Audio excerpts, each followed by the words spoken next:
గురువు గారు మనం చూస్తూ ఉంటాము విగ్రహాల్లో కొన్ని విగ్రహాలకు తొండం ఎడం వైపుకి కొన్ని విగ్రహాల్లో కుడి వైపుకి తిరిగి ఉంటాయి. మరి ఎటువైపు తిరిగిన తొండం తిరిగిన ఆ గణేశుని మనం పూజించాలి అంటారు? చాలామందికి ఉండేటువంటి సందేహమేనమ్మా. ఎందుకనంటే ప్రతి ఒక్క అంగ సాముద్రికం అనేటువంటిది దీంట్లో ఉంటుంది, శిల్ప సాముద్రికంలో.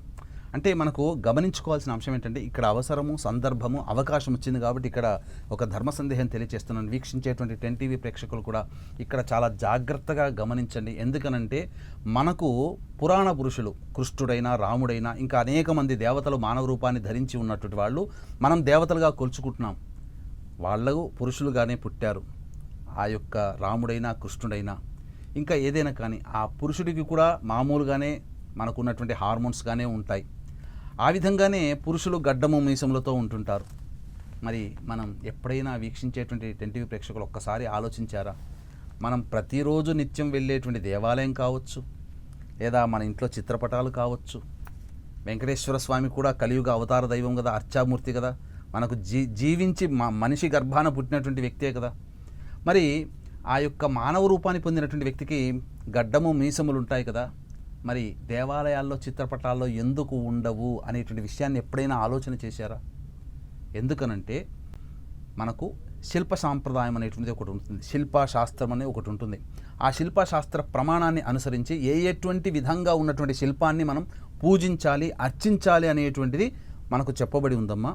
ఇందులో గడ్డము మీసము ఉన్నటువంటి దేవుడి ఫోటోలు కానీ, దేవుడి విగ్రహాల్ని కానీ మనము ఆరాధన చెయ్యకూడదు. గడ్డము దేనికి సంకేతం? పౌరుషానికి సంకేతం. గడ్డము ఈ యొక్క మీసము పౌరుషానికి అయితే గడ్డం అనేటువంటిది ఛాందసవాదానికి సంకేతం, అంటే మొండి మూర్ఖత్వానికి సంకేతం. కాబట్టి ఈ గడ్డము మీసము ఉన్నటువంటి ఫోటోల్ని పూజించిన వ్యక్తులు ఎవరికైనా కానీ ఇంట్లో గనక ఉన్నట్లయితే ఆ ఇంట్లో దాంపత్య సమస్యలు వస్తాయి.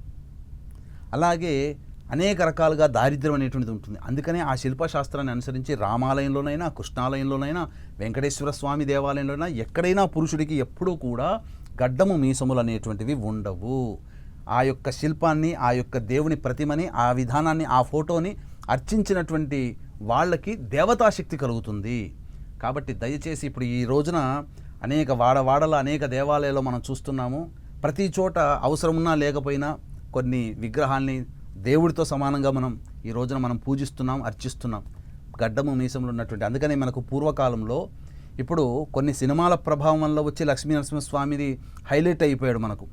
కానీ ఒక వీక్షించేటువంటి 10 టీవీ ప్రేక్షకులు కూడా ఒక 20-15 సంవత్సరాల కిందట చూడండి, ఎవరింట్లోనైనా లక్ష్మీనరసింహస్వామి ఫోటో ఉందా? లక్ష్మీనరసింహస్వామికి జూలు ఇవన్నీ ఉంటాయి. అంటే ఏంటి? ఉగ్రము అనగా కోపానికి సంకేతం. ఆ ఫోటో కనుక ఇంట్లో ఉన్నట్లయితే కోపం ఉంటుంది. అన్నవరం సత్యనారాయణ స్వామి కూడా మీసాలు ఉంటాయి, కానీ ఎక్కడ విగ్రహాలు పెట్టుకోరు. అలాగే శనిదేవుడికి కూడా మీసం ఉంటుంది, కానీ ఎక్కడ శనిదేవుని విగ్రహాలు పెట్టుకోరు. వీరభద్ర స్వామికి కూడా ఉంటుంది, అర్చిస్తారు అంతవరకే తప్ప ఇంట్లో పెట్టుకొని పూజించే విధానం అనేటువంటిది ఆ దేవతా పటాలకి లేదు. కాబట్టి దయచేసి ఈ యొక్క మీసము, గడ్డము ఉన్నటువంటి విగ్రహాల్ని కానీ, దేవతల్ని కానీ ఆరాధన చేస్తే ఎక్కువగా తామస భావం పెరిగిపోతుంది. తద్వారా మనిషి రాక్షస ప్రవృత్తితో ఉంటాడు అని చెప్పి మనకు శాస్త్రం చెప్పబడి ఉంది. ఇక గమనించినట్లయితే వినాయక స్వామికి సంబంధించినటువంటి తొండం ఎటువైపు ఉండాలి? ప్రతిదానికి కూడా ఒక అంతరార్థం అనేటువంటిది, ఒక భావం ఉంటుంది. వినాయకుని తొడ ఎప్పుడైతే ఎడమ వైపు ఉంటుందో అది సాధారణమైనటువంటి మానవులందరూ కూడా అర్చించదగినటువంటి విగ్రహము. కుడివైపుకు ఉండేటువంటి విగ్రహానికి బాగా ఉపచారాలు చేయాలి. అది కేవలం దేవాలయాల్లో మాత్రమే ఉంటుంది. కుడివైపు తిరిగే తొండము ఎప్పుడు దేవాలయాల్లో మాత్రమే ఉంటుంది. ఎందుకంటే ప్రతిరోజు నిత్యము ధూపదీప నైవేద్యంతో షోడశోపచార విధానముగా ఆ యొక్క విగ్రహాన్ని పూజిస్తారు కాబట్టి తప్పులేదు. మనము కూడా ఈ యొక్క వినాయక చవితి సందర్భంగా 1 రోజు, 3 రోజులు, 7 రోజులు, 9 రోజులు పూజ చేసుకునే వాళ్ళు నిత్యము పంచోపచార పూజలు, కనీసము షోడశోపచార పూజ చేయకపోయినా పంచోపచార పూజలు చేస్తూ త్రికాలంలో పూజ చేసుకునే శక్తి ఉన్నవాళ్ళు, ఉపాసన ఉన్నవాళ్ళు, భక్తి ఉన్నవాళ్ళు కుడివైపున ఉన్నటువంటి విగ్రహాన్ని తెచ్చుకొని నియమంగా, నియమనిష్టలతో ఆ పెట్టుకున్నన్ని రోజులు పూజ చేసుకోండి. లేదు సాధారణంగా మనం ఒక రోజు వచ్చి పూజ చేసుకుంటాం, లేదా మామూలుగా దీపం పెట్టుకుంటాం, నైవేద్యం పెట్టుకుంటాం అనేటువంటి వాళ్ళైతే ఎడమవైపున తిరిగి ఉన్నటువంటి తొండముతో ఉన్నటువంటి విగ్రహాన్ని పెట్టుకోండి. ఇక కొన్ని సందర్భాలలో, కొన్ని ఫోటోలలో తొండములో అమృత కలశం పెట్టుకున్నటువంటి ఫోటోలు ఉంటాయి. కొన్ని ఫోటోల్లో తొండము కింది భాగాన్ని చూస్తున్నట్టుగా ఉంటుంది. కింది భాగము చూస్తున్నటువంటి తొండము యోగ గణపతిగా చెప్పబడి ఉంది. యోగ గణపతి అన్నప్పుడు నిత్యం కూడా ధ్యానంలో ఉంటాడు. నిత్యంలో ఒక ధ్యానంలో ఉన్నటువంటి వ్యక్తిని మనము పూజ చేసి పిలిపించామనుకోండి, భంగం చేసినట్టే కదా. దానివల్ల లేని దోషం అనేటువంటిది మనకు ఆపాదించబడుతుంది. కాబట్టి తొండము కిందికి ఉన్నటువంటి వినాయకుని విగ్రహం కానీ, కుడివైపు ఉన్నటువంటి వినాయకుని విగ్రహాన్ని కానీ పూజించడం కంటే తొండము ఎడమవైపునకి తిరిగినటువంటి విగ్రహాన్ని మనం ఇంట్లో పెట్టుకొని పూజ చేసుకుంటే చాలా శుభ ఫలితాలు కలుగుతాయని చెప్పవచ్చు.